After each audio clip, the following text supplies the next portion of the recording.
Naruto recap series के पहले video में आपका स्वागत है। मैं पूरे नारुतो क्लासिक सीरीज को 10 वीडियो के थ्रू एकदम डिटेल वे में कवर करने वाला हूं। जो लोग नारुतो देखना चाहते हैं पर टू मच फिलर एपिसोड्स और ओल्ड एनिमेशन की वजह से नहीं देख पाते, उन्हीं के लिए मैं ये सीरीज लेकर आया हूँ, ताकि आप लोग कम टाइम में नारुतो कंप्लीट करके सीधा नारुतो शिपुडेन का मजा ले सके। तो चलिए वीडियो को स्टार्ट करते हैं।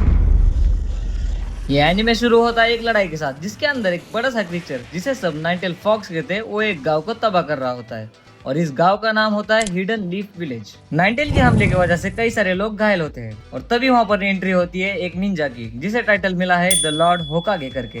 तो बेसिकली होकागे एक इम्पोर्टेंट पर्सन है जो सबसे ज्यादा पावरफुल निंजा रूलर है और उसका काम है अपने देश को शांति से चलाना। एक इम्पोर्टेंट बात, नारुतो वर्स जिसे शिनोबी वर्ल्ड भी कहा जाता है, वहाँ 5 ग्रेट नेशंस होते हैं और उनके 5 कागेज होते हैं। उनमें से एक होकागे है और बाकी बचे विलेजेस एंड देयर कागेज आप स्क्रीन पर देख सकते हो। चलो फिर से नाइनटेल वाली फाइट पर आते हैं। उस फाइट के दौरान फोर्थ होकागे नाइनटेल फॉक्स को हरा देते हैं और उसे एक बच्चे के अंदर सील करते हैं, लेकिन इसकी कीमत उन्हें अपने जान से चुकानी पड़ती है। आगे हमें एक टाइम स्किप दिखाया जाता है प्रेजेंट टाइम के लीफ विलेज का, जिसके पहाड़ों पर अब तक के ऑल 4 होकागेस के स्टैचूज बने होते हैं। यहाँ पर हमारा मेन कैरेक्टर नारुतो उज़ुमाकी उन पर अजीबोगरीब पेंट कर रहा होता है। मतलब नारुतो एक बहुत ही अजीब और शरारती बच्चा है। नारुतो के शरारतों की वजह से पूरे गाँव वाले इवन उसके निंजा एकेडमी के टीचर भी उससे बहुत परेशान रहते हैं। इस पॉइंट तक हमें पता चलता है कि ये स्टोरी निंजा बेस्ड स्टोरी है और यहाँ जुत्सु ही सब कुछ है, जो उस निंजा के शरीर में बने चक्रा से बनता है। एक ऐसी दुनिया जहाँ चक्रा यानी कि जुत्सु ही सब कुछ है, जो निंजास को एक इंसेन लेवल की पावर देने में मदद करता है।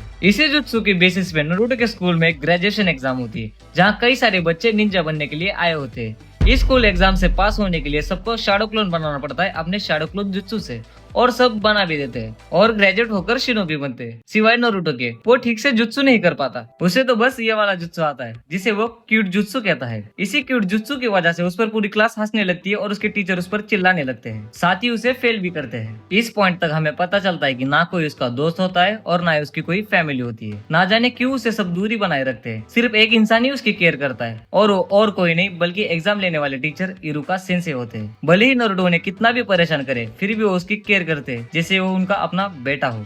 अब नेक्स्ट, द मिज़ुकी आर्क। एक इंसान जिसका नाम मिज़ुकी होता है, वो एग्जाम में फेल हुए नारुतो की मदद करता है, उसे एक सीलिंग स्क्रोल की मदद से जुत्सु सीखने का राज बताकर। पर वो स्क्रोल बहुत ही सीक्रेट होता है। नारुतो का सपना होता है एक दिन निंजा बनकर होकागे बनने का, इसीलिए नादान नारुतो वो सीक्रेट सीलिंग स्क्रोल चुरा लेता है, जिसके मदद से वो पास होकर निंजा बन जाए। बाय द वे, मिज़ुकी का मकसद नारुतो को कभी जुत्सु सिखाना था ही नहीं, वो तो नारुतो के जरिए उस सीलिंग स्क्रोल को हथियाना चाहता था। पर वो ऐसा क्यों करना चाहता था? वही पावर पाने के लिए। नारुतो के चोरी के बारे में पता चलते ही इरुका उसे ढूंढने चला जाता है। उसे ढूंढते ढूंढते वो जंगल तक पहुंचता है और वहाँ पर नारुतो से मिलता है, जो उस स्क्रोल की मदद से जुत्सु सीखने की कोशिश कर रहा होता है। तभी वहाँ पर मिज़ुकी आता है, जो भोले नारुतो को भड़काने लगता है कि इरुका उसकी केयर नहीं करता और उसे वो स्क्रोल दे दे। इरुका मिज़ुकी के बुरे मकसद समझ जाता है, इसीलिए वो नारुतो को स्क्रोल देने से रोकता है। नारुतो बहुत कंफ्यूज होता है, वो करे तो क्या करे उसे समझ में नहीं आता। आगे मिज़ुकी नारुतो के सामने इरुका को घायल कर देता है, फिर नारुतो उसे स्क्रोल देने से मना करता है। स्क्रोल ना देने की वजह से मिज़ुकी नारुतो पर हमला करता है, लेकिन वो हमला इरुका खुद पर लेता है। इस वजह से नारुतो समझ जाता है कि इरुका उसकी कितनी केयर करता है। अब मिज़ुकी बहुत गुस्से में था और इसी वजह से वो नारुतो की असली सच्चाई उसे बता देता है कि 12 साल पहले नाइनटेल के हमले की वजह से इरुका ने अपने पेरेंट्स को गवाया था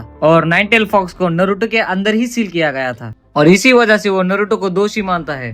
पर असल में इरुका उसे मॉन्स्टर नहीं मानता, वो तो उसकी केयर करता है और वो नारुतो समझ जाता है।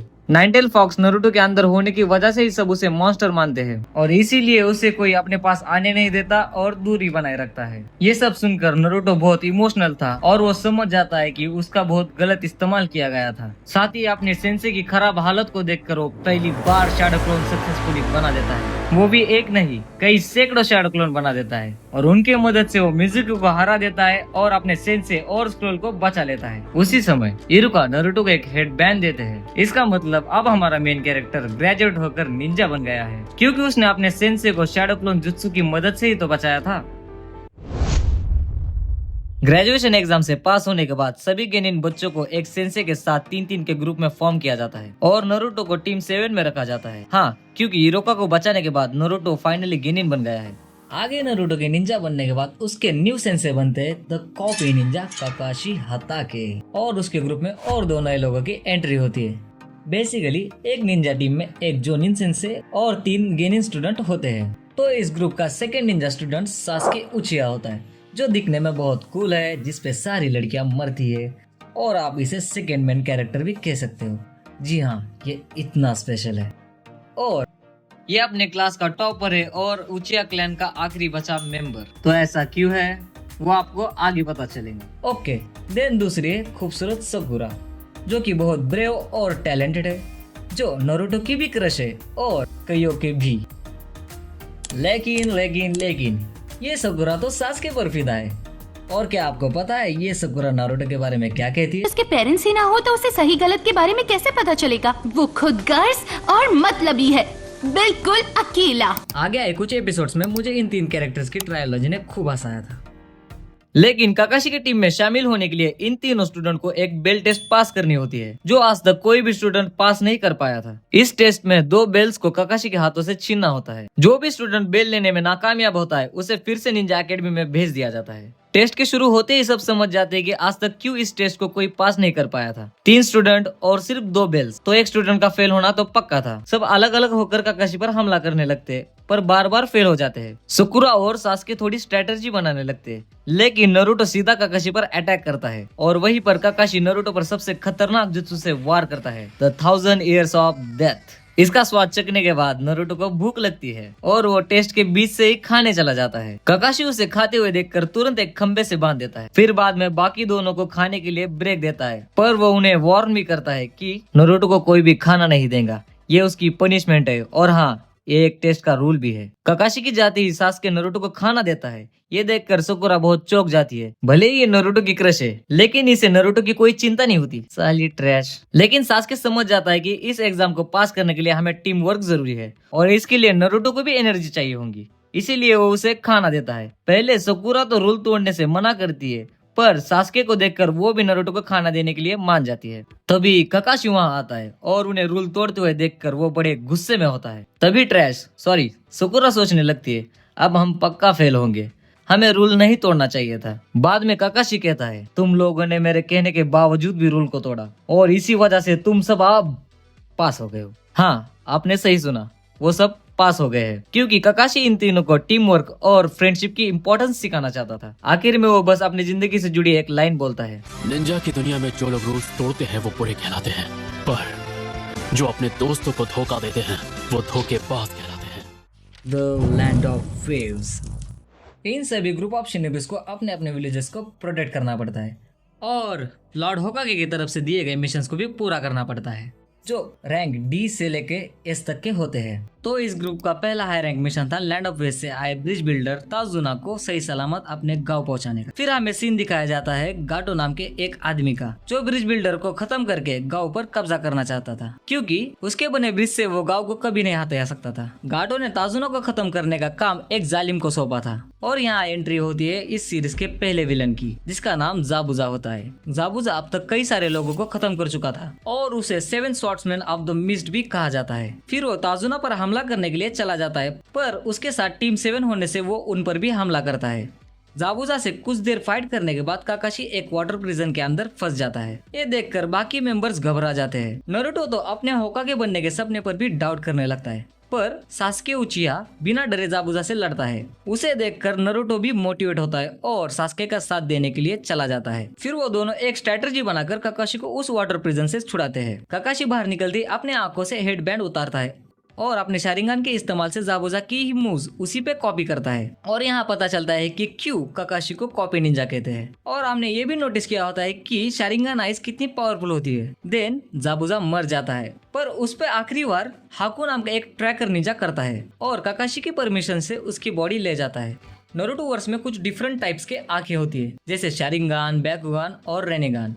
ये आंखें बहुत ही रेयर एंड पावरफुल होती है और इन तीनों आइज की अपनी अपनी अलग एबिलिटीज होती है। Back to the topic. फिर हमें हाकू को जाबुजा से बात करते हुए दिखाया जाता है, जो अब तक मरा नहीं था और ये ट्रैकर निंजा उसी का पार्टनर होता है। और इस चीज का एहसास होते ही काकाशी आगे आने वाले खतरों के लिए अपने स्टूडेंट्स को अपने अपने चक्रा पर कंट्रोल करना सिखाता है। और इसी दौरान सास्के एंड नारुतो के बीच थोड़ी बहुत बॉन्डिंग होने लगती है। चक्रा कंट्रोल ट्रेनिंग के दौरान एक बहुत ही ज्यादा खूबसूरत लड़की की मुलाकात नारुतो से होती है और नारुतो को उस पर क्रश हो जाता है। पर वो लड़की असल में एक लड़की नहीं बल्कि एक लड़का होता है, जो लड़की से भी ज्यादा सुंदर होता है। देन एक हफ्ते बाद काकाशी का शक सच होता है और जाबुजा ब्रिज बिल्डर एंड टीम 7 पर फिर से हमला करता है, लेकिन इस बार उसके साथ हाकू भी था। काकाशी जाबुजा से लड़ता है और साकुरा ताजुना ब्रिज बिल्डर को प्रोटेक्ट करती है। नारुतो एंड सास्के हाकू से लड़ते हैं और इस फाइट में सास्के बेहोश हो जाता है, उसे बहुत चोट लगने के कारण। ये सब देखकर नारुतो को बहुत ही गुस्सा आता है और उसके अंदर का 9 टेल चक्रा बाहर आने लगता है। फिर वो हाकू का मास्क तोड़ देता है,